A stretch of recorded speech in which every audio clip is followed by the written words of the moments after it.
This will be a great wrestling podcast, and you can believe in that. I knew he was going to do it. I knew. This is OT3. What's going on, everybody? And welcome back to OT3. Hey. I'm Anthony. I got Matt here, and of course we got Paul. How we doing tonight, gentlemen? Good. How's it going, guys? What's up, brother Anthony? Brother Paul? Welcome to the final deletion. The final what? Deletion. Deletion? Ah, interesting. Well, as you know, last week we didn't get to talk too much about Takeover Brooklyn. We are going to get to that, but with what Matt started with, let's actually start with. We haven't talked about TNA in a while, so Matt, let's talk a little bit about the final deletion, as you were saying, a little bit about that whole storyline and how now it's gotten to the point where Jeff Hardy is now Broken Brother Nero, and they're going to have another final deletion match now with the Decay that's going to take place. I think it might be this week coming up, if I'm not mistaken, but don't quote me on that one. I believe this week, isn't it? How do you feel about this Broken? Because me and you can vouch that we were probably the biggest critics of Matt Hardy months ago when they made him the world champion when they had him beat EC3. Mm-hmm. And now this character right now, it's like he's firing on all cylinders, man. I mean, it's like, holy crap. He's taking jabs at everyone and anything he can get his hands hold on. He doesn't care. Rejuvenated. WWE or doesn't care. So I think it's great, man. I really do. And I don't know if you if anyone in here that's listening right now hasn't had a chance to watch the final deletion match. It was a very bizarre way of doing it, but it was very unique, and the match wasn't bad either. It was actually pretty good, and it was definitely a great storytelling way to do a match, and I'm excited to see how they do the final deletion too. But if you aren't caught up with Matt Hardy, go back and watch Broken Matt Hardy. Check out the final deletion match. Check out like the final deletion aftermath, and just watch some of the things that he says. And if you also have a chance, check out Jericho's podcast with him. You find out a little bit about where he got like the ideas of Broken Brother Matt Hardy and Broken Brother Nero and all that stuff. And it was both of them, all three of those things that I mentioned, and all of those Broken videos are definitely a must-see and a must-listen if you're a fan of Matt Hardy and the Hardy Boys. I just have one question about that. Okay. We can see Senor Benjamin. Dude, I love Senor Benjamin. What about the dilapidated boat, Skarsgård? I want to see the Willow while they're at it. Oh no, not Willow. You think they'll bring Willow out in this storyline? I watched it today that when he was playing the violin, it was the Willow's little theme thing. I didn't realize that. I didn't either. Good call. Good point out. Unless if you watch the other video and hear him play Nakamura's theme. Yes, the parody one. That one was great. All right. So, how do you feel about that match, though? I know you got to watch the Final Deletion 1. How do you feel about Final Deletion 2 with the aspect of a tag team? I think it's going to be great, especially with the guys on the Decay, especially Abyss. This is really up his alley. He's got that, hardcore feel, and it's going to be interesting. I like how it takes place at the Hardy place. The ring they use is the actual ring where they learn to wrestle, and it's just awesome. And then, I went back and looked at it. They got some nice houses, both those guys. Oh, yeah. It's pretty nice, but I like the concept. I think it's interesting. I didn't like when WWE tried to do their own little twists on it with the Wyatt family and New Day. I think that was just horrible concept. I think TNA finally hit a gold mine with the Hardys and all this that's going on. And with the new guy running the show there, besides Ditsy Carter, it seems like this TNA is starting to turn around, especially with the rumors of who is now going to TNA as well. Yeah, I actually wanted to talk about that a little bit.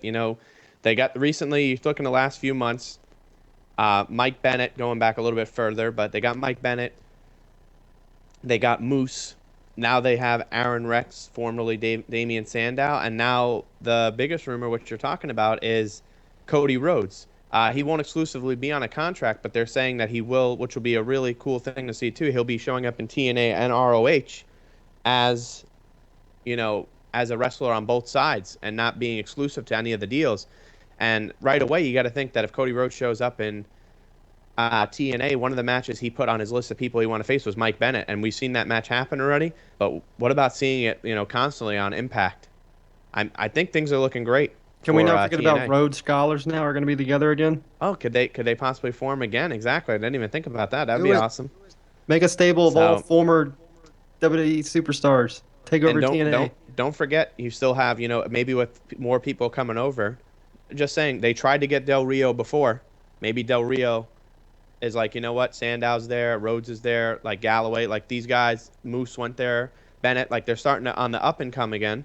Maybe he'll be like, now's my time to maybe go back over there and we could try and do something, you know, and make moves there. Yep. And who knows, before you know it, more people might be, you know, trying to go back over there. It's obviously it's just hearsay and just, you know, me thinking hopeful for them and hoping. But like you said, Billy Corgan has been doing a good job over there, and they're saying they're trying to get Dixie Carter completely out, not just in the storylines. She needs to go. So far, I'm not against Billy Corgan, you know, what he's been doing and some of the moves he's made. So I'm looking forward to seeing that, and I'm looking forward to see how they do this whole Cody Rhodes thing, since he won't be a permanent talent there at Impact. So it's definitely some interesting stuff to see there going on. And going forward, you know, we kind of just touched on it briefly. We're going to try and spend a couple minutes here every episode if we can. You know, sometimes we get so busy with talking about what happened on Raw or what's happening here that we don't get a chance. But we're going to try and continue to talk about it, and hopefully next week we'll have some more coverage on the Final Deletion Part 2 with the Decay and the Broken Brothers. Mm-hmm. So, Matt? I think it's time to move on to. I think now let's move back to WWE. You know, it's time to finally get to review. Takeover Brooklyn? He dropped it. Oh boy. If anyone knows that sound, I think we know it's time to get to NXT. That's the theme song of Bobby Roode, and let's get right into Takeover review. We never got to do it, so Anthony, you want to start it off? Should we start with Bobby Roode? Do you want to start with that, or do you want to start with the first match? Was it the first match of the night where we saw the debut of Ember Moon? That's right. We did see that as well. A couple debuts. Yeah, go ahead, Anthony. You take it away with this one. Yeah. Very impressed. Like I said, I got to see Ember Moon, or what she was known as on the Indies before was Athena, about within 6 months probably before at a NXT taping. She was in a dark match, and I saw that finisher that she hit off the top rope. And I was like, man, this is going to be something special here. Like, she's going to show something different. And I think it was the perfect time with Bayley moving up to bring her in and kind of supplement her as the next, you know, big, you know, face female there in NXT. You know, Asuka is a face, but she's like, you know, she's not really a face because she doesn't like pander to the fans or anything like that. You know, she kind of just does her thing and kicks ass, basically. So, I'm really excited to see how that goes, but I liked Ember Moon, and I also like Billie Kay in that match. I know she wasn't, obviously Ember Moon got the win in her debut, but I think Billie Kay is going to do a lot of good things there in the NXT Women's Division. So I'm excited to see what both of them do, but I think Ember Moon is going forward is going to be going towards the NXT Women's title sooner rather than later. Well, that move she did at the end was like a freaking reverse Stone Cold Stunner. I mean, it was pretty impressive, the stuff they're doing there. Yeah, absolutely. Let's move on. I want to move on. I really do want to talk. Oh, actually, let's talk about the Austin Aries match. What did you think about that with No Way Jose? I think it was a good match. I was surprised at the outcome. I thought No Way Jose was going to win. I thought they were going to give him a win there, but Austin Aries there in I almost said TNA, and NXT has been great so far. So I'm glad that they're continuing to move him forward and maybe give him another big feud here next. And I think it was good to see No Way Jose in there with a credible, performer and have a match longer than about 5 or 10 minutes. And it was actually a pretty good match, I thought. Mm-hmm. So, but I was happy to see, the both of them, like I said, in there. And Aries getting the win didn't bother me. It wasn't my prediction, but it did not bother me. Great finish to the match as well. Yeah. All right, now we get to the debut of Glorious himself, Bobby Roode. I think a very impressive debut. Came at the suspense of Andreas. He had a good first win, but you kind of knew Roode wasn't going to lose his debut match. But I tell you what, he looked impressive, looked the best I've seen him in a while since he's probably been in TNA, the world champ. And tell you what, he's going to make some heads turn in NXT. And a lot of people who don't watch TNA and don't know anything about him, you're going to learn about him real quick. Yeah, absolutely. I was one word to describe it as glorious, as his theme song says.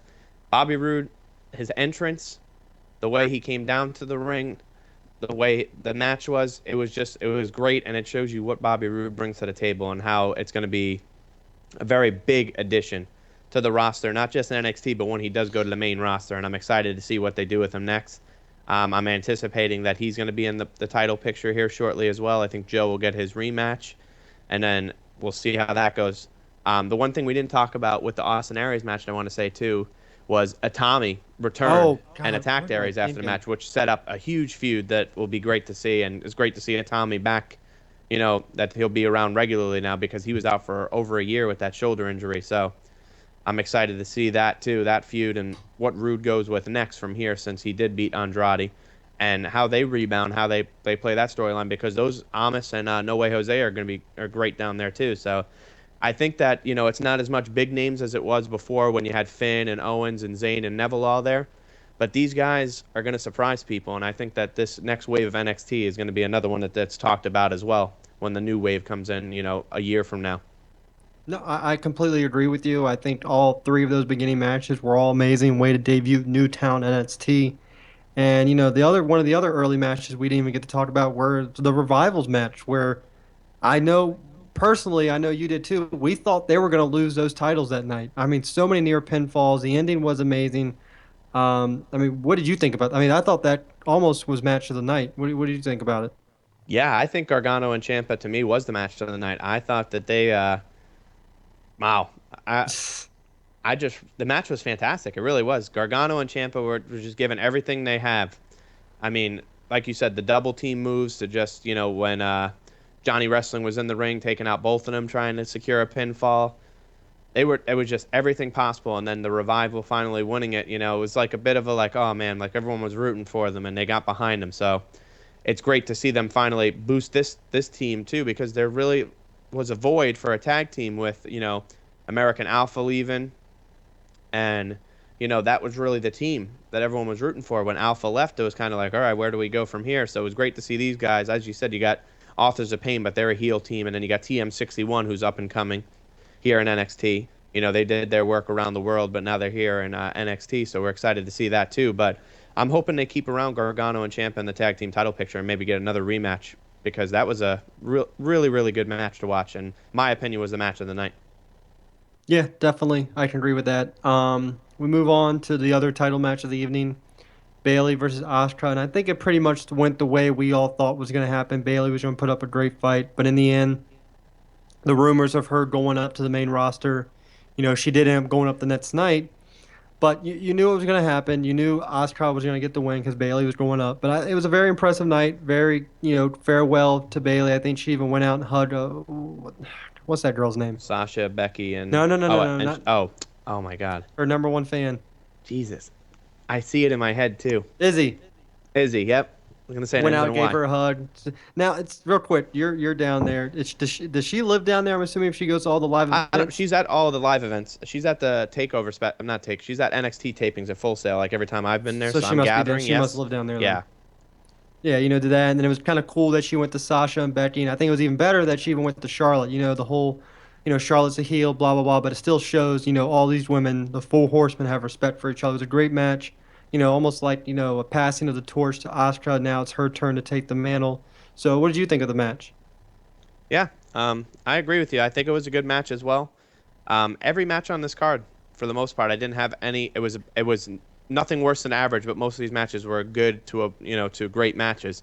So I was very impressed again, and the match ending was good. The way they had Bayley threw that one last fight in there before Asuka finally finished the match. And I liked it, and I liked how after the match, they cleared, Asuka left the ring, they cleared it, she hugged everybody, and everyone gave her standing ovation, and she got what, she deserved, because she, for such a long time, when the other three were still there, you really didn't, you knew Bayley was there in the picture, but she wasn't really talked about as much, but you realized how big of a deal Bayley was when those three left. She carried the women's division, and she continued to make it rise without, those three being down there to give the star power that they had given prior to her, becoming the top one. So I was very impressed with the match. Asuka continues to dominate the women's division. My question is, where do they go next with her? So who's going to beat her? That's the question. Exactly. I think it's destined for her and Ember Moon, but will Ember Moon be the one to beat her? Almost seems like you're gonna have to sooner or later. But for Asuka right now, she's good where she's at. I think the main roster is a little bit loaded. If anything, the next major superstar of a woman that you bring up, she's definitely gonna have to go to SmackDown, because I think Raw is pretty much set right now with everyone. Yeah. So let's go to the main event. And first of all, let's talk about the entrance to Nakamura. That was awesome. I know it's a famous violinist. I can't think of his name, but I thought that was a really cool entrance. And I think we all could agree that we thought Joe was going to come out and smash the violin from the guy. Yeah. What did you think about the entrance first before we get going in the match? I like that they threw that aspect in there. I like when they do these big, entrances for people and give them something different instead of just seeing the generic one, especially at TakeOver. It wasn't SummerSlam. I would have wished they would have done something. You don't really see entrances big unless it's WrestleMania for WWE's main roster. But I was glad to see them do something different there and not just do the generic entrance. But I liked the different aspect of him coming out with the violin and then the music still playing in the background when he finally did walk out and Nakamura just walking right by him. It was definitely cool to see that. And then, Samoa Joe came out and the match was good. I liked, Physical I liked match most we of all it. thought It was it was gonna exactly, be. it was a physical, strong style kind of match that Nakamura is used to, and Joe can be right there and do that kind of match with him. So for me, it was a good match. I don't think it was the best match of the night, but I think it was good. And, I legitimately thought that Samoa Joe jaw was broken because the way he was holding it. They said that he dislocated it, wasn't it? Yeah, I thought immediately it was broken though. I didn't think it was only Oh dislocated. yeah, Paul, we didn't know is Nakamura does a move where like he does like a running knee to the face, and I think he accidentally caught Joe right in the jaw and dislocated it in the middle of the match. Oh God. But here's Yeah. the thing: I give Joe props for taking another one. I'd have been scared shitless. Oh my God. Yeah, he took another one right after that to finally get pinned. I would have been So- like, "Pin me now! I'm not taking another one. Hell no." You gotta give hats off to him. Yeah. Hey, was anyone else happy that Corey Graves was calling that match just so you can hear him yell? Yell, I love when he yells his finisher, man. It's the best.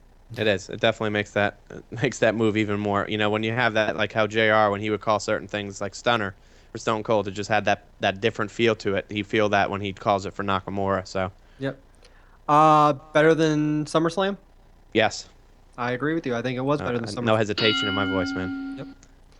All right, so let's move on to see. We got NXT. Let's move to Do you want to do Raw first? Or you want to go to our Backlash preview? What's I'll let you decide. Let's do Backlash. I want to finish with what happened with Raw last week. That seems Okay. like a good way to finish. So Backlash. So far, we only have 5 matches. I think it's 5. I'm looking right now. Give me a second. Go ahead and talk first about the tag team tournament while you're going. Yeah, with this. let's talk about the tag We team. don't even So know right who's in the now, finals yet. Right now we have 4. We're down to 4 teams. We'll see who the final 2 teams are coming on SmackDown this Tuesday. The 4 teams we have are. It's going to be the first match is going to be American Alpha versus the Usos, and then on the right side of the bracket, it's the Hype Bros versus Heath Slater and Rhino. Let's start with Heath Slater and Rhino versus the Hype Bros. Heath Slater was told if he wins this tournament and the tag team titles, that he gets a SmackDown contract, but not only that, he would be a champion for the first time in how many years, and considering the streak that he was on with losing when they had him on TV, I'm glad to see Heath Slater. I mean, I don't know if you saw in the crowd how they do like the Cesaro section signs, Yeah. but now people are holding up signs that say Heath Slater's kids. It's good, man. You know what? I'm so happy has not been released. I think Vince, Triple H, them in the back, I think they realize they have something with him, and it works. It may be a job or whatever, it works. Because you think about it, all the groups he's been in, he is the last one standing. Social outcast. Where's the rest of them?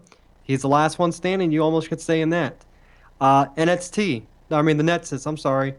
Pretty much the last one left out of that original group, except for Darren Young. Darren Young somehow is, and I guess you can say Ortonga, but he's doing something else now. He's announcing now, yeah. But he really is one of the last ones left to make it, and it's great. He's gone from Nexus to the one-man band, three-man band. I mean, he's done everything that this company has asked him to do. He's done, and he's done it great. I think he has great in talent as well. I wish they would give him a chance to actually, wrestle instead of getting his ass kicked every week.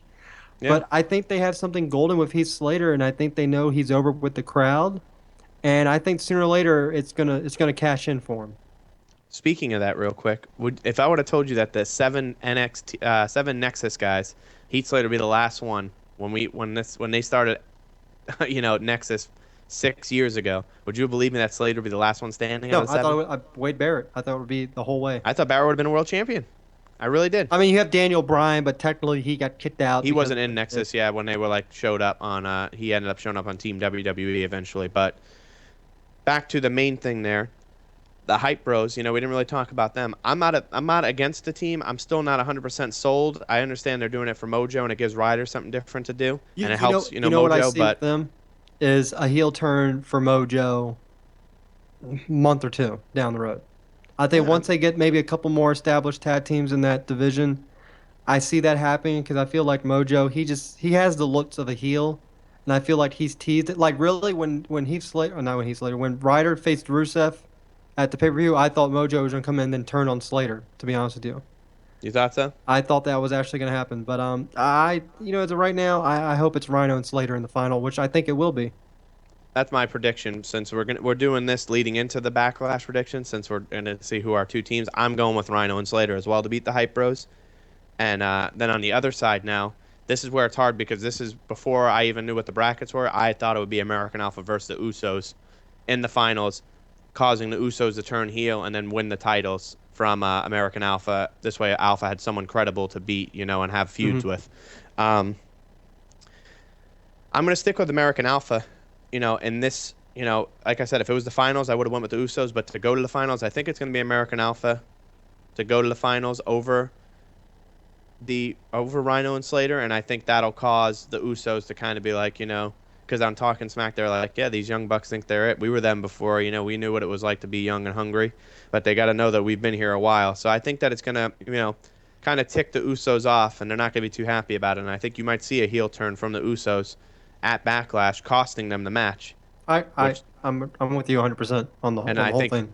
Rhino and Slater win the tag team titles, and I never thought I would say that, but Slater gets his contract. I think the guy needs to get a contract. They got to strike. They got to take the lightning when it's striking. So I mean, they can't let this guy keep doing this, and then he keeps, he fizzles out. So no, I go you. Rhino and Slater. I got you with that 100%. Backlash. Yep. You agree, Rhino and Slater for the titles? Yep. All right. All right, let's move on to. Let's go with the six-pack challenge for the women's title. We have Alexa Bliss, Becky Lynch, Carmella, Naomi, Natalia, and Nikki Bella. Who do you got? I've gone back and forth on this now a couple times, man. I've been between two people the whole time. My two predictions were either Nikki Bella or Becky Lynch. I'm gonna go with. My preference would be to see Becky Lynch win, just because I think she needs it by now. She never won the title down in NXT. She was in the multiple women's titles match between NXT and the main roster on Raw. So I think she should be the first women's champion of SmackDown, since she was drafted as like the first woman on SmackDown. Mm-hmm. But I think Nikki Bella is going to win it. She's coming back from returning, and I think that they're going to push this Nikki Bella and Carmella feud for the title at the following pay-per-view, especially that Carmella keeps attacking her. So I'm going to go with Nikki Bella winning and trying to bring her, since she was the longest reigning Divas champion, she's going to become the first SmackDown champion. I have a double heel turn in this match. Okay, let's hear it. I have Nikki's husband coming down and FUing attitude adjustment every other woman in the ring, and then just put her on top of one. Oh, get out of here. That'll never happen. I'm just kidding. And Paul, you didn't know Nikki Bella is married to John Cena. Not married. They're I'm just sorry, together. Together with You John. won't get married. That's why I Oh, said they're that. together? Oh, okay. What's her name? Nikki Bella. Okay, I'm going to look her up. I'm going to go with Nikki Bella. I think they're going to have someone, just an established veteran, win this title. So I think it's not going to be like the Universal where the new person wins. I think they're going to let an established veteran win this. And then I'll help build up even Carmella a little bit more, maybe Becky, give them a little bit more. When they actually win the title, it's almost like, oh wow, they beat, a former multi-time champion. So I'm gonna go with Nikki Bella in this match. Or maybe Carmella takes out Nikki before the match. Maybe we see someone return. Who knows? Probably not. It's probably a little wild thought there. I personally think, Carmella will try to take her out maybe before the match in the back, and then we could see Nikki come down mid-match and still win it. Yeah. Could be a possibility. It's possible. Yep, I'm gonna go with Nikki Bella. All right. All right, let's go with the Intercontinental Championship match, The Miz versus Dolph Ziggler. I'll take this one because I have a very surprise ending for you here that you won't expect. General Manager Daniel Bryan costs Miz the title, and Dolph Ziggler wins it. What do you think? That's your prediction? Yep. No. You Don't think so? that'll happen. My thing is, here's the thing with me that bothers me about this whole match. I love Dolph Ziggler, think he's great, but why is it that Dolph Ziggler lost his world title opportunity, and now the next pay-per-view, 3 weeks later, he's still going to go for a title, but now he's going for an Intercontinental title without even having any kind of number one contendership, nothing. Apollo Crews lost his match, and yeah, he goes to the back of the line, for, the terms when they, because he didn't lose, like, it was nothing dirty about the loss. It was a clean The Miz pinned him with the skull crushing finale, but they didn't have any kind of contendership for this title. Dolph Ziggler came down there, running his mouth to the Miz, and they handed it to him. I don't like the storytelling there. I think they could have went a little bit further with it. But if Dolph Ziggler were to win this title match, what does that do for the Intercontinental title's prestige? You know what I mean? Because he just had a title match for the world. Yes, it's the world title. It's supposed to be the top title on SmackDown. But if the Miz is just to lose his match against Ziggler, I've got the Miz winning. I think the Miz's never-ending Intercontinental title reign continues at least through Backlash. All right. Your prediction is Ziggler, right? I got Ziggler winning. I got Daniel Bryan somehow interfering in this match. Okay, if Daniel Bryan doesn't interfere, you still have Ziggler? No, I'll have the Miz. But if Daniel Bryan interferes, then I'll take Ziggler. I'm gonna go with the interference. Okay. How long has the Miz had this title? It's been like 150 since the day after days. WrestleMania. Yeah. Oh, really? It's been a little bit now. It's not like long. Like it's not. It's a decent reign, but it's there's been someone I think that's held it for over a year. I think, if I'm not mistaken. Oh, wow. But he's calling it that because he's saying he's never going to lose and he's going to bring prestige back to the Intercontinental title. So. All right, let's go with the match. I think that's going to take place before the main event. If they don't add more matches to this low, this may be a 2-hour card. If this is a 3-hour card, these matches better be at least 30 minutes apiece. I think that's what I was going to say. You know what? Well, I want to talk about some matches you think might get added before we talk about the two, final main events. If you don't mind me saying before we get to them. It's so hard to think what could be added. To be honest, I think Kalisto and Baron Corbin's going to get added. I could see another tag team match taking place. Like if the Usos lose, I could see them facing. Maybe they face the Hype Bros. Yeah. You know what? I could see them facing a team like that, losing again, then taking out their frustration on American Alpha. Yep. Losing to another young team. I think that's definitely something that could happen. And then another person that we haven't really. What about Apollo Crews? Did they just kind of leave him off the card? I don't know. They left a lot of people. Kane off showed up on SummerSlam. SmackDown. Does Kane maybe get a match at Backlash? And then the other huge rumor, I don't know if you've seen it, that's floating around, is that Luke Harper's returning at Backlash. Well, we'll get to that later. Okay. Get to that later. Speaking of Luke Harper, let's go ahead and get into that one match. Go ahead. We got Randy Orton, the Viper, against the God, Bray Wyatt, who's now referring to himself as a God. So we've gone from Savior to now God to... I don't think they even know what they're doing with him anymore. They don't know. Huh? They don't. They don't know what they're doing with him. He has one of the best gimmicks right now, probably behind the New Day and everything, and they have no idea what to do with him. And it's frustrating as hell. It is. I feel bad for the guy. How do you make someone like more. him a jobber at 2 straight pay-per-views in a row? It's stupid. Couldn't agree with Excuse you me. I was going to say jobber at 2 of the biggest pay-per-views. He wasn't even at SummerSlam, so he couldn't even be a jobber. Yep. He was at Didn't show up at all. WrestleMania. He was a jobber. So stupid. But you know what? This match has me going back and forth because it's like, how do you have Bray Wyatt lose in a return pay-per-view? But then how do you have Randy Orton lose back-to-back matches? What did I say about Randy Orton? I think it's going to be a physical match. I have Randy Orton winning. I can't see him losing back-to-back pay-per-views unless he's going to start the whole John Cena trend where he's going to start losing to the younger talent to help him get over. But who knows? He may reverse his sister Abigail into an RKO, which wouldn't surprise me. But I don't see Randy Orton losing another match. Here's where I've had a hard time about this. As you know, Randy Orton is probably one of my, if not my all-time favorite of all time. He is one of them. And I have the same logic you do. It's hard to see Randy Orton losing 2 matches in a row at pay-per-view. But then it's also Bray Wyatt's been off the 2 biggest cards this year so far. Back-to-back, WrestleMania and SummerSlam. Yeah, he was at WrestleMania, like we said, time and time again, but that didn't do anything for him. He didn't have a match. He didn't have a match at SummerSlam. Both were billed as, like the biggest and the best in their, respective pay-per-view era. So he didn't have any match at either of these. So I'm gonna surprise you here, but I'm gonna go with Bray Wyatt. I'm gonna pick Bray Wyatt to win. I think it'll do more for him than it would for Randy Orton because no one's gonna question 12-time world championship, and Randy Orton. But Bray Wyatt still doesn't have that world championship. I think this is a feud that's gonna continue though as well. I don't think it's gonna be one match. I think it's gonna continue. Now, is this where Luke Harper gets involved somehow? I think he does. Seen. I think he's the one who cost Bray Wyatt the match. I don't think the Wyatt family's returning. Huh? together. I don't think they're going to get back together. I think Harper is going to be on his own. Well, you saw what he did with Eric Rowan. He took the mask and dropped it. Yeah, that's what I'm saying. So I think he is gonna. They're all going to be on their own. So that's kind of where, you know, No, Vinny. The rematch is before Clash of Champions. it's a at live event in Chicago.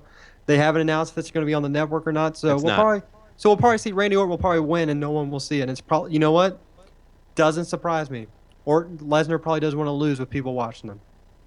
Yep. That would not surprise me if that's the case. Do you agree with that? No, unfortunately, I agree with you there. I don't think they don't want to make Lesnar look weak on TV.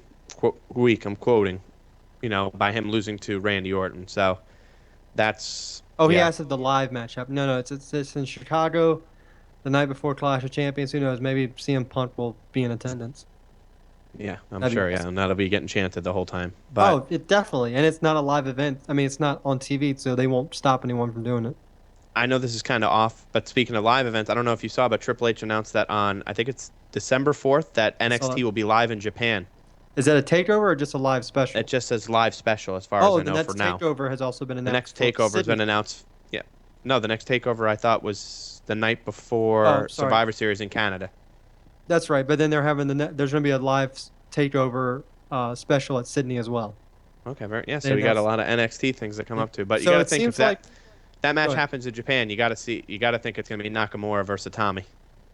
You're noticing they're putting all the NXT nows in front of big pay-per-views now. Have you noticed that? In front of Yeah. Royal Rumble, God help me out here. Survivor Series. WrestleMania, SummerSlam, Survivor Series. The Survivor Series one, Rude's going to be over in his hometown of Yep. Canada. I think the Sydney one this year is replacing probably the London one from last year, I believe. That's Yeah. what it's probably going to seem like. And this is the first time NXT is going to Oh, we're getting a little Australia. So Yep. So you pick Bray, and I'm picking Orton with interference from Harper helping him, okay. or not helping Orton, but more of just hurting Bray. I think maybe Harper might interfere too on Bray's behalf, and Bray might not be a fan of it. So I think I think this is where Harper, if he is going to show up, will be involved, unless he has a match where they say we signed one of the hottest free agents, and he shows up to face somebody and just Do you be see like Rowan coming out match to and him fill. and Harper together taking out Bray? Yeah, it's possible too. Mhm. I kind of hope Harper's on his own because I liked when he was on his own when the Wyatts weren't around, when he had that Intercontinental. Even though it was a month, him and Ziggler had a great match. Yep. And at TLC that year, so I would not mind seeing that match, to be honest with you. All right. And so let's move to the main event of the evening. We have AJ Styles against Dean Ambrose. I was about to say Dolph Ziggler for some reason. I have no idea why. So we have Styles against Ambrose. Who do you have and why? Or do you want me to go since you're Yeah, still go thinking? first. Let's hear what you say. I got the phenomenal one, AJ Styles winning his first title in WWE. I think it's a long time coming. I think, you have a guy who just beat John Cena 2 out of 3 times the past couple pay-per-views. Ambrose, he's had the title, for a good 2 months now. I think it's time I think there's going to be a change now. And I think it's a perfect time to have the new guy. He's over with the fans. No matter how much they try to make him a heel, it's never going to work. I think we're going to see a new era now. They're calling it the new era, and I think AJ Styles walks out champion. And before you start, Vinny, thank you for joining us in the chat room again. Yes, Vinny, thank you very much. Our #1 fan. Yes. Man, I've gone back. I really have. I've gone back and forth on, AJ. I want AJ to win, but then I think, what does that do for Ambrose's title reign to end it? But then if AJ loses, what does that say about that huge victory he had at SummerSlam, the new face that runs the place against John Cena? I'm going with AJ Styles to win the WWE World Heavyweight Championship and get his first major title here in WWE and his first title period in WWE. He's been here since January now. I think by now it's time to finally put a strap on him. But if he does, I want to see this feud. That's the other thing. That's why I want him to win. I want this feud to continue. I want to see Ambrose and Styles, for 2 or 3 more matches. So I wouldn't even mind if he wins and then Ambrose wins the next match, wins the title back, and then Styles wins the 3rd rubber match, and then Styles moves on or something like that. That wouldn't bother me at all. And I would love to see at the next, SmackDown only pay-per-view, these guys have like a 30 or 60-minute Iron Man match. That'd be great. I think that would be great, especially if you're going to have where you're going to do these, SmackDown and Raw exclusive pay-per-views, you might have more time on your hands. So, something to think about going forward. Now, Bring back these please, matches. WWE, I have been disappointed in the last couple pay-per-views. Don't disappoint me again. I'm looking forward to this pay-per-view. I'm looking forward to some of the matches. Don't disappoint me. So let's get to match of the night for you. Styles and Ambrose. Really? Yeah. I'm going to go with Orton Bray. I think psychologically that match will be good, but I think the in-ring work, I think Ambrose and Styles will win. All right. Star of the night? Yep. There you go. Vinny said it best. He sees Styles winning because in all reality, they don't want none. Who you got? Superstar. Star of the night? I'm gonna go with Becky Lynch. I think she's gonna show up at Backlash and prove something. American Alpha for me. All right. Fair enough. And you have American Alpha losing no to Rhino and Slater, right? I do, but I still think they're gonna show a lot of things. I think they're, make sure like I said, you I can think still they're be the star of the night in a loss. Like I said, they're gonna lose probably because of interference, but they can still show it. Yeah, I have Becky losing. I have Nikki winning, so I mean, I still think Becky's the star of the night. And don't forget, I think Slater's gonna slate. I think he's gonna shine at Backlash too. Having a pay-per-view match for the first time, and oh man, I wish I could look that up. Actually having a match that'll be announced too, not just him coming out, to fill time. I don't know. That might be the first time in years, man, for Heath Slater. Well, while you're gonna start our Raw review, I'll go ahead and look at it. Yeah, take a look at that. Let's start with how Raw started. The four men in the ring. You had Big Cass, Seth Rollins, Roman Reigns, and Kevin Owens all in the ring, going back and forth with each other, making little jokes on each other, which I thought was a great way to start Monday Night Raw. I thought it was awesome. I was excited to to see them go back and forth and make little jokes to each other and kind of throw little jabs at each other that like some people wouldn't notice, and you're like, oh man, he got him with that one, And I thought it showed more from Big Cass too. And Roman Reigns, instead of continuing to talk like I said he needs to, he just popped Rollins and Owens. He just started fighting them immediately once they said something about him, and that's what he needs to do. No more of this talking. Make him make him just a bulldozer. Make him just run people over. And I like that that kind of thing. But now you think with the way that you want to talk about how the Universal title match went, or you want me to wait on that? Hold on real quick. He was last appeared in in a pay-per-view of 2014 in the Battleground Battle Royale for the Intercontinental Championship. Jesus. So he was in a freaking Battle Royal. Yeah, he eliminated Cesaro though. That's crazy. But I'm looking. That's the last time I see them saying anything about him being in a. Oh, what am I thinking about? He was in. Do you count Andre the Giant Battle Royal? Yeah, I mean that's what I'm saying. But like you think about like a major. Of a major match, being 2014 July. Yeah. 2 years. Wow. All right, go ahead. Keep going. I'm sorry. Yeah, no, I was just basically saying that the beginning was a great way to start Monday Night Raw, and then you had match 2, right, of Cesaro and Sheamus. Is that right? Yep. And Cesaro got hurt, but now they're saying he is cleared to return tonight for match 3, if that does take place tonight on Raw. And you saw more from what about Team New Bay, as they were called, with Bayley and the New Day taking on Dana Brooke and Gallows and Anderson. How did you like that? I was a fan of the Team New Bay. I liked it. It was great. Yeah. I hope I really wouldn't mind Bayley being a part of that stable. She fits in with the colors.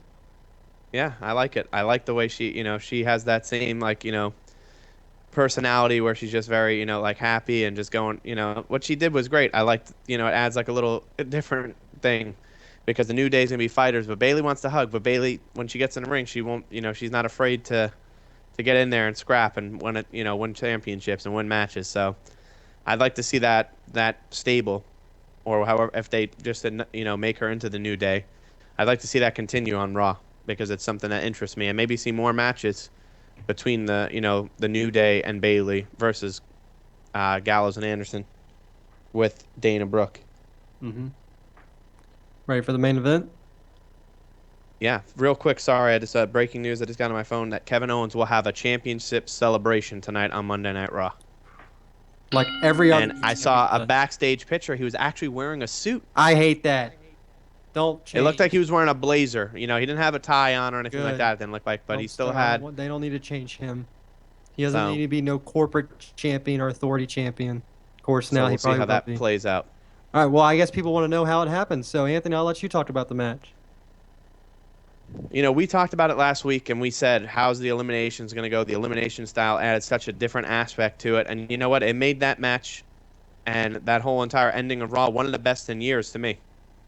Off the top of my head, one of the other, endings of Raw that sticks out to me in recent years that was just as good as that was Seth Rollins turning on the Shield back about 3 years ago now. I think it was 2 or 3 years I think ago, it's right? 2 years. 2 years. Okay, yeah, so 2 years ago. That was something that stood out to me, in the last couple years, like I said, between that, and it was just a great ending. Big Cass was eliminated first, like we expected, but the way Roman Reigns was eliminated next was not something that we even Well, I think were even first for addressing. Cass, I think he looked very impressive. Yeah, Cass did good being in the match. He's not ready He yet? wasn't there. He's not ready to be there for, steady. He's not But you ready to can be tell steady he's main event. maybe a year and a half away from being ready on the big time. Yeah, he could be there. Yeah, I'm the big expecting time. Exactly. big things from him, especially in the Battle Royal. The Royal Rumble, I'm sorry. Yeah, I think so. I think Cass is going to be someone, like you said, in the next year and a half, that it's going to be a mainstay in the main event picture. But I think him and Enzo have a little more to do in a tag team title picture in the meantime, and it'll help Cass continue to, hone his craft in the ring. So I'm excited to see that. But then Triple H returns from the Out of crowd nowhere. and pedigrees Roman Reigns. The It was best part not about talked that about was anywhere. it wasn't mentioned online or nothing that he was coming back. They hid this, literally, I think, until the match began. Yeah, I don't think I know there was rumors out there after the match that some people didn't know how the match was going to end. Some people did know. I really think that there was very few people in the circle that knew what was going on. So this way, it was kept a huge surprise. I think really the only people that knew, nothing against Cass because he was eliminated the way he did. I think only Roman, Kevin, and Seth knew, and obviously Vince, Stephanie, and Mick probably. But I think Cass maybe yes or no, depending because of where he was eliminated. But I really think the circle was only 5 people.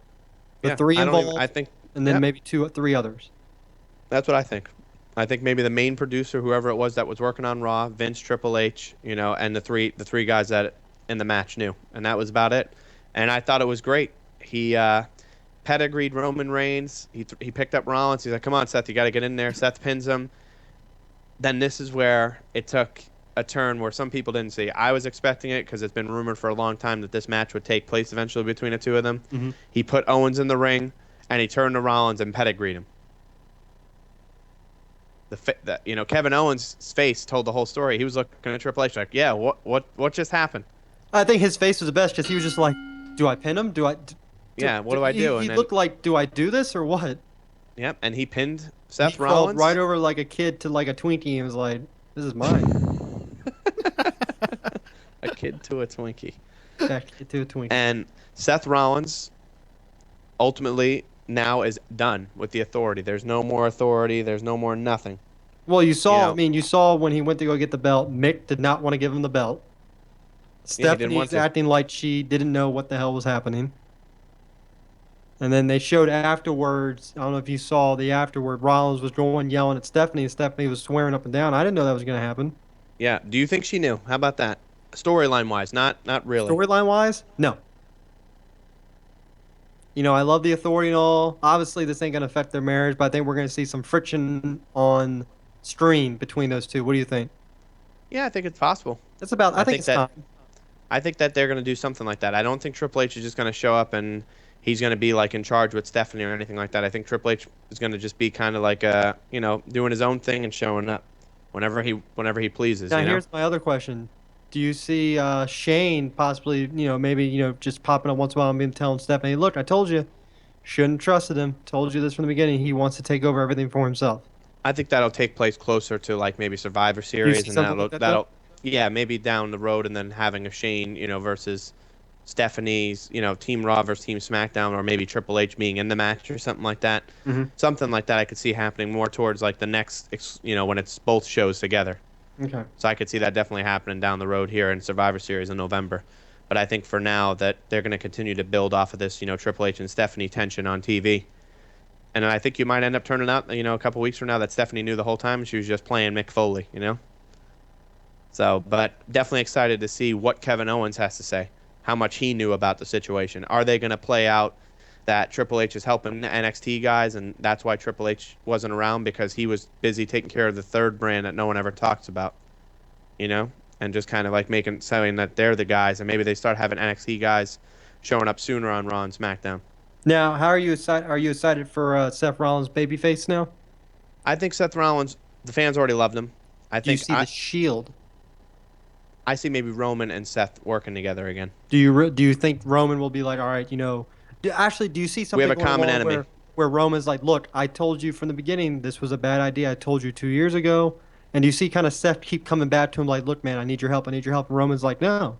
And then finally, maybe Seth comes down and helps Roman, where it's almost like, look, I told you, you betrayed me once. I can't trust you. And maybe Seth earns Roman's trust back, or do you think it's going to be, you know, quickly, hey, look, we both want these guys going. Let's just go right at it. I think that's a little bit down the road, like I said on that. I think that you're going to see a title match. My thing is I think Rollins is going to get the first match against Owens at Clash of Champions in 2 weeks after Backlash. So I think that you're not going to see anything so much as Roman and Seth working together, but I think that eventually after like they're going to have some kind of beef with Triple H, and they're going to be like, you know what, we have a common enemy. Let's take care of this together. Do you see them using the Shield music? I mean, Roman just has the Shield music, doesn't he? What, the only thing you'd have to add is the Sierra Hotel part, right? Yeah, I guess. I wouldn't mind. You know, they always said that we would see the Shield reunite somewhere down the road. They've always said that. I think it was only a matter of time before we did. Obviously, it won't be all three because Dean's doing his own thing. But who knows? Maybe Dean shows up. We never know. Yeah. Maybe somewhere down the line becomes a six-man tag. Those two have to find a partner, and they're like, you know what? We went to SmackDown and got someone. That's fair. And I'm sure every Shield fan person would go crazy. Vinny just wrote, Triple H is going to screw over Dean, and we're going to a Shield reunion. So you think, well, that would mean Dean would have to go back to Raw. Who knows? In order for him to, you think they're going to facilitate a trade? I think the Shield's a little bit off still. All three of them are maybe a year together. or so. Maybe we're down the road. Yeah. So I think the next draft, maybe you might see the three of them back on the same show. I can't wait for the storyline. It's going to be great. Yeah, I'm excited to see how it goes on. And you know what? In not a little bit less than 3 minutes now, we're going to see how Raw opens. Is Kevin Owens' celebration going to open Raw? And before we head off, also Sasha Banks is returning tonight with some bad news. Bad so news, who knows quote what that unquote. means? So hopefully it's not any injury. Hopefully it's nothing too serious, and hopefully it's just her saying like she's going to come back to, you know, giving bad news to the Divas division, as in she's coming back for the title. I hope it's not something where it's injury related, that she's going to miss this extended period of time. So we'll definitely have to see how that plays out. And another match we didn't really talk about, but Jericho and Neville was a good match there on Raw too last week, and Jericho finally has a shirt out. He broke his rule for not having shirts and merchandise put out when he's a heel, but drink it in, man. We're getting that shirt finally, and I'm excited about that. So, well, it's the only one he can do right now because I really don't think he can do a stupid idiot shirt. Yeah, probably not. But yeah, that's it for me. I'm gonna let Paul talk and take us out, and then I have one last thing I want to say before we close out the show. All right, you got it. Thanks everybody for watching. Thank you, Vince. Everybody else in the chat room, if there was anybody else. Thanks for supporting the show. You can if you haven't subscribed already, be sure to do so on YouTube. It's YouTube Off the Top Turnbuckle, Facebook Off the Top Turnbuckle, and on Twitter it's OT3 Podcast 1. So you can just shoot us, tweet us, any of the your favorite events, your favorite matches, whatever you guys want to talk about. We'd love to hear it on see it on the social media, and then we'll talk about it on the show, of course. So we look forward to that. And if you want to send us an email, ot3podcast@gmail.com is where you could send it to, and we'd be happy to field it. So I guess that's pretty much it. What else were we going to say? One thing I want to say before we close out tonight is tomorrow night, Shipe Sports Talk is going to be a big show tomorrow night.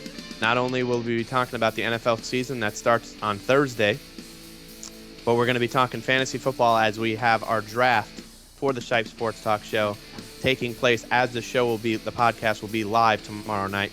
So that'll be definitely something you're going to want to tune in to see, because you're going to see some of us trying to play strategically there, trying to get the other person maybe riled up when their picks come in, so they're not paying also you attention get to down see, to when they're you get drafting. to hear all our reactions when we take each other's players. I know last night I took a couple of yours and your reaction was great. Yeah, and vice versa too. I know I got a player or two that you wanted, so It's something cool to see, people draft fans. I mean, when you're in it, you don't really notice it, but when you're watching, it's kind of something cool. See people how they react. Yeah, so it should it'll be definitely interesting. be cool to see. Yeah, definitely, It's absolutely. a first for Shipe Sports Talk, that's for sure. So I'm excited to see how the draft pans out tomorrow, and of course Shipe Sports Talk, and of course on Wednesday you have Crazy Talk with Paul. We have two So- Shipe Sports Talks. Yeah, I this don't know if week. it's gonna happen this week for me, but All right, we'll see. well, not stay tuned on the Crazy Talk. Might not be this Yep. Wednesday. We have That's two right, that's Shipe right. Sports Talk this week. Oh yeah, We're Tuesday having and when's the other one? live edition of Shipe Sports Talk Sunday from 11 a.m. to 1 p.m. at Buffalo Wings and Beer in Germantown for our second annual NFL kickoff special. Okay, well there you go. You got it right there. And who will be there? Will everyone be there for that one on Me, Sunday? Paul, Chris, and Coach will all be there. All right, excellent. Well, that's good to hear. On Sunday you'll have that, and then Tuesday, tomorrow, OT3 will both be there, as myself and Matt will be there, and of course Paul will be there as well, and Chris will be there. Right? Will Coach be there tomorrow, or just Chris? Coach is going to try to make it there. He has practice. JV football season started for him. All right, fair enough. Well, Matt, myself, and Chris will be there tomorrow, and of course Paul. Hopefully Coach can make it. But from us here at OT3 tonight, it is 8:01 now, so I'm going to let everyone get over to Monday Night Raw. It's been a pleasure. I hope you guys enjoyed. Paul and Matt, have a great night, and thanks again, everybody. Thanks too. See ya. See you, everyone.